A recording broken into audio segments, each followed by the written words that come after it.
Welcome back, everybody. This Week in America online, thisweekinamerica.us. Thank you for sharing some time with us. New from acclaimed author Leyland A. King, Poetry of Life, lyrics, lines, and short stories. A diverse, colorful, and amusing collection of his favorite poems, reminiscence, and fictional stories. What you would expect from someone with a background as culturally rich as Leyland. Leyland was a superintendent of police, child protective investigations program administrator, a certified public manager, a master's degree in mental health counseling and agency development from State University. Now he's a resident of Florida. You can follow him on his popular blog, bluegadfly.com. Author of Poetry of Life, lyrics, lines, and short stories, Leyland A. King, our guest on This Week in America. Leyland, welcome to the program. It's great to have you with us today. Well, thank you very much, Rich. It is fun to have you here. There are so many interesting things to talk about in your book, Poetry of Life. Let's go back to how this whole process began. You've had other books. When did you start working on this? Because it's a great compilation of poems and short stories. This poetry of life, that I started working at that about November of last year, and it's come through. It took a little while to get it published and everything else, but that one is there, and I enjoy so many parts of it. It was just like no work. Well, yes, and when you're reading it, you do the same as from a reading standpoint. You're reading it. In fact, it took me a while to go through the book because I'm thinking as I get through each poem and short story, because there's so much there that really sparks that discussion, that thinking process as you're going through that. Where did you get all of the different ideas for the book to put this together? Well, I'm very grateful for the kind of life that I was given, and they tend to flow. My work tends to flow from the experiences I've had in careers. I would want to think that this that I have now is my fourth career. I've been, like you said, in police force, and I've been with Child Protective Services. I've also been to New York School of Culinary Sciences, and we did a lot of cooking and baking and long hours down there. So from those experiences, I was able to draw on many things that would interest people. What I don't want to ever do is to fall into a system of just producing something and give it out there for somebody to read, totally fictional. Much of the work that I do has to do with real life stories that I turned around and fictionalized. Many of them would come from child welfare because I grew more as a person in that experience than I did as a police officer. When you have a background that over the life of my career, I've visited about 2,000 American homes with problems, hopefully bringing things to attention. And that left me with a lot of not only experiences of what you saw, but also the possibilities of what could be. So it served to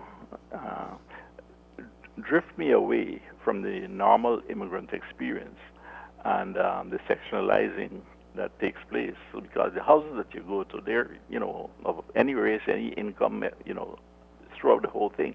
So I don't think that anything could have given me the kind of experience that I got from that, and the number of things that I learned from that. And if you look at the chapter about domestic violence, that is something that's very close to my heart. I feel passionately about that, and child welfare. You do an excellent job with the domestic violence in highlighting that. The chapter is Domestic Violence We All Pay for Your Inability to Control Yourself. You have some staggering cost there, the cost of intimate partner violence in the U.S., and that's setting aside and not diminishing, but the emotional toll that you address as well, but just the financial ramifications of this. We're looking at almost $6 billion in medical health care productivity losses in the country. The book we're talking about is Poetry of Life, Lyrics, Lines, and Short Stories by Leyland A. King. This is a republished book now available for sale in ebook and paperback at its lowest retail price. It's available for sale at all Amazon sites, Barnes & Noble, Page Turner Press, and Media Direct Orders. Chapters Indigo in Canada, Waterstones in the UK, Booktopia in Australia and New Zealand, and a lot more. Information available and the direct link at our website, thisweekinamerica.us. If you go to videos, if you're watching this on YouTube, there's a link there that will take you directly to the author page at Page Turner. Let's talk a little bit about that. Knowing your background, it really does come across in these stories. And the stories, it's a variety of themes, isn't it? We've got serious topics like that. You've got a little melancholy, and you've got some amusing stories and poems as well. Yes, I think that I do because I enjoy them myself. While I'm writing it, sometimes if I'm doing an amusing story, I would read it over and over again because I got the time, and not because I'm editing it, because I'm just trying to figure out what more I can bring to the story to make it amusing and interesting.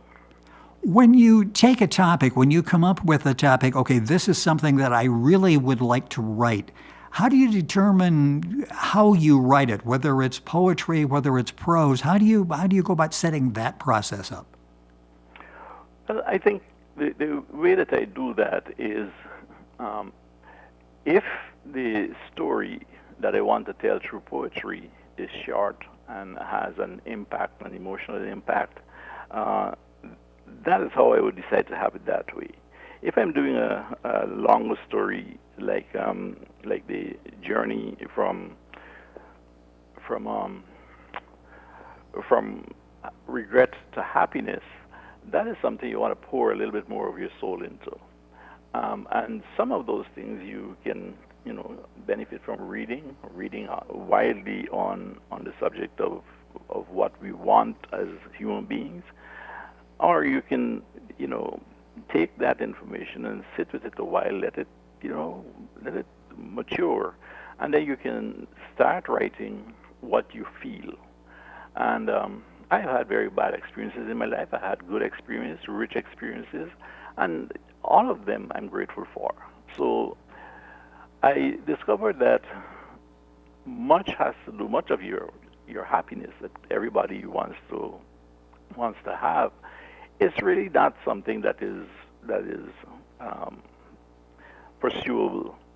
What it is really a sensation, or if you want to take it on a spiritual level, like a visit, where you suddenly start to feel as a pleasure for life as it is.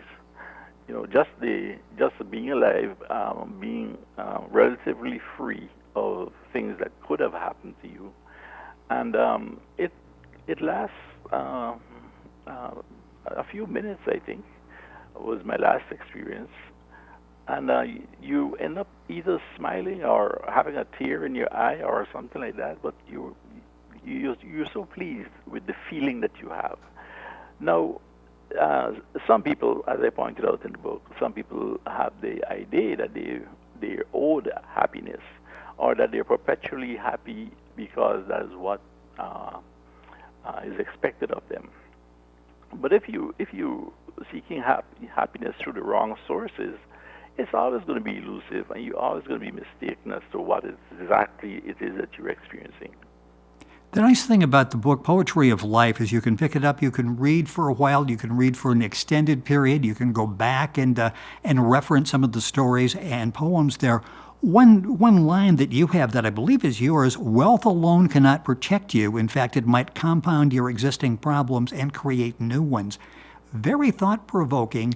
Did this come out of your observation from your various jobs, seeing situations where these people had money and they still had distress in their lives? Yeah, and that came out a lot in that domestic violence matter. Immaturity on their part. They were very young people, And they're in an environment where things are coming to them pretty easily. Not necessarily that they didn't deserve it, but it was easier for them to get at it having a college education and everything else. But the destructiveness that they also brought into their lives is what I thought I'd highlight in that. The book is called Poetry of Life. Leyland A. King is the author and our guest on the program. You'll find information basically wherever books are sold. I'll give you a list again of all the places the book is sold. You can go to pageturner.us and get information. Link onto that by going to our website, thisweekinamerica.us. Leyland does an excellent job with his blog, which is bluegadfly.com. We've got the link on our website for that as well. One of the stories that really jumped out as I was reading it, it's entitled Learning Not to See People. And you have a quote in there from John Steinbeck, "I wonder how many people I've looked at all my life and never seen." And that really, really gets you to thinking, what was the motivation for this story? Actually, it's a true story. It was one of those things that you have to sit around a day and it just comes to mind as to how you had treated someone else. Yes. And what might have caused that treatment. We are all growing and we are all seeing things. I was just about 10 years old at the time, but the culture that I was in, it was so much determined by what work you do for the one company town that I grew up in. And there was this man who was working in one of the most menial situations that you could imagine. And I didn't want to pass him. And I was really conflicted about even looking at him because I had a fear in me of poverty. So eventually, I decided I'm not going to take another route because if I do that, it might offend them. So I'm that kind of person that, some people say I like to be liked. I live with whatever it is. But I don't want to put a person like him in a situation where I prefer to walk around just not to see him. So it was a challenge for me to walk up the road. It was a block. We were the only two people on the block, and I decided to say good morning. I was so glad that I did, because he responded with such happiness and understanding, and he seemed to be proud. And as I said in the book, I don't know why he was proud. It could be that nobody else spoke to him for the day. He was in the gutters, cleaning the gutters, and one might imagine that can be a very lonely situation. Yes. Because you have nothing to give to anybody, and you don't attract friends on that basis. So it must be a lonely situation to be working in the sun and going through what he was going through. It was in the midst of August, I think it was, and probably July, and he was there just pushing and scraping and scrubbing. It was heavy labor, and he leaned on his broom for a while, and we talked a little bit. It was awkward, but afterwards when we said goodbye, I felt very good about it. And why it came to my mind now, I don't know. I just decided, look, why don't I write this? Because it's something that you see it every day, and some of those experiences, I'm sure, are common for many people. Well, you think of how many times you look through people rather than at people, and it hits home in your story what it only takes a few seconds, doesn't cost any money to do, is a smile or a kind word. And it's interesting how that is rewarding for both you and the person you're talking to or smiling at. Exactly. And decades later, I still remember him.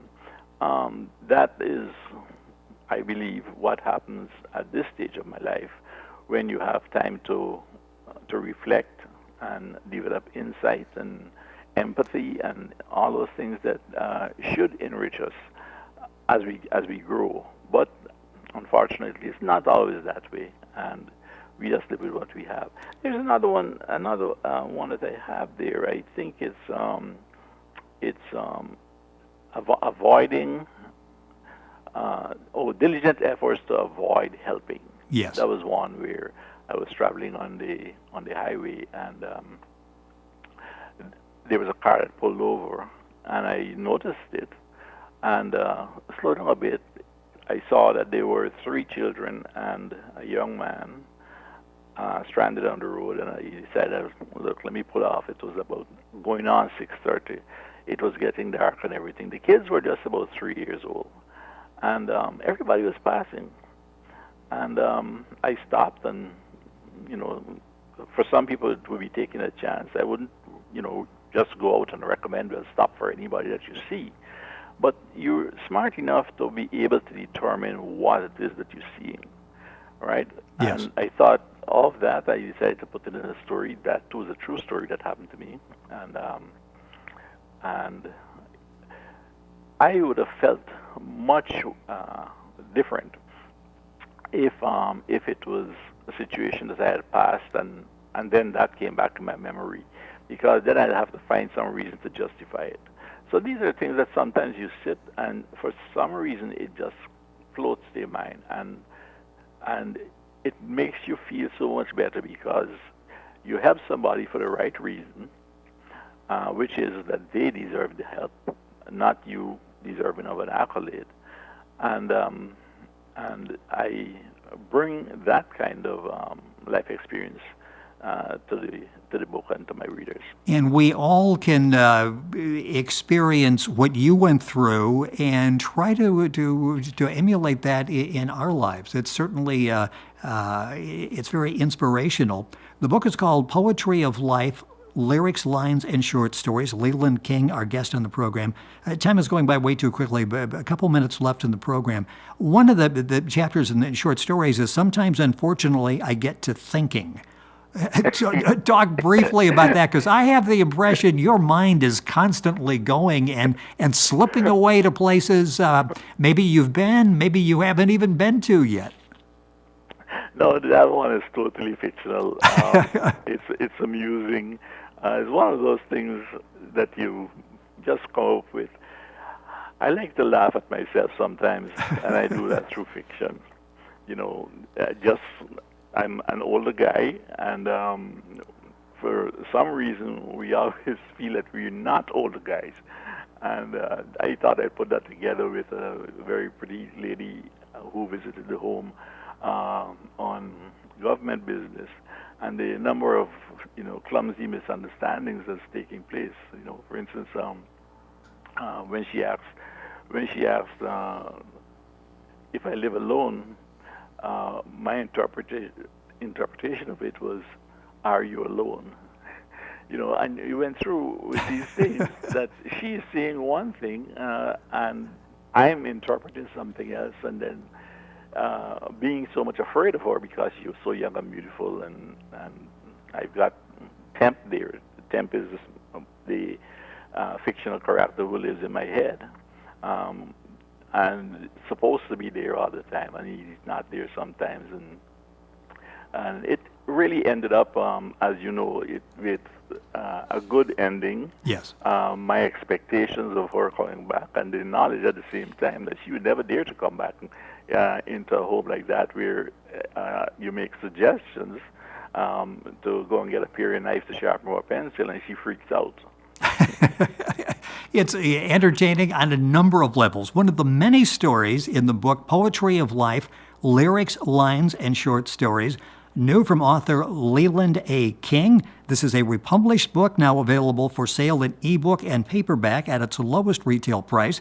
It's available for sale at all Amazon sites, at Barnes & Noble, Page Turner Press, and Media Direct Orders. Chapters Indigo in Canada, Waterstones in the UK, Booktopia in Australia and New Zealand, and many more. And Leyland, before we leave, just briefly, I know you've been working with Page Turner on this process. How has it been for you? What has this experience been like working with them on getting the book published?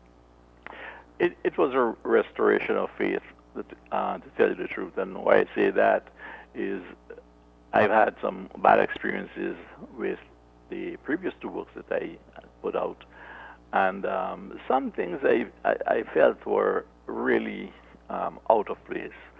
But I endured that, hoping that everything would improve, but it just kept going downwards. So I left with the impression that this publishing company does not have my interest in a forefront. Yes. So I went to Page Turner, and we talked a little bit, and then the young lady who interviewed me at the time, she seemed very friendly. She seemed to know what she's talking about. And once I got in with them, she made the process very simple. You're in contact much of the time with people who certainly know what they're doing. And I didn't feel the discomfort or the mistrust that existed between the previous publisher and myself. I have another one that's coming out probably in another 2 months, and I'm going right back to Page Turner. And we hope to have you back on the program to discuss that. Information on Page Turner, by the way, at pageturner.us. The book, once again, Poetry of Life, Lyrics, Lines, and Short Stories by Leyland A. King. His blog, and it's really a good read, is bluegadfly.com. All of this information available at our website, thisweekinamerica.us. You'll have direct links to the book on the audio and video. If you go to the YouTube version of the show, you will find them there as well. Leyland did an excellent job with the book. It was a really fun reading, and I will hang on to that and go back to that from time to time through life to go back and re-examine some of those stories and think about them from maybe a different perspective. Thank you so much for being with us on the program today. And thank you for having me. I enjoyed that. It has been our pleasure. Once again, Leyland A. King, author of Poetry of Life, Lyrics, Lines, and Short Stories. The book, information available at our website, thisweekinamerica.us.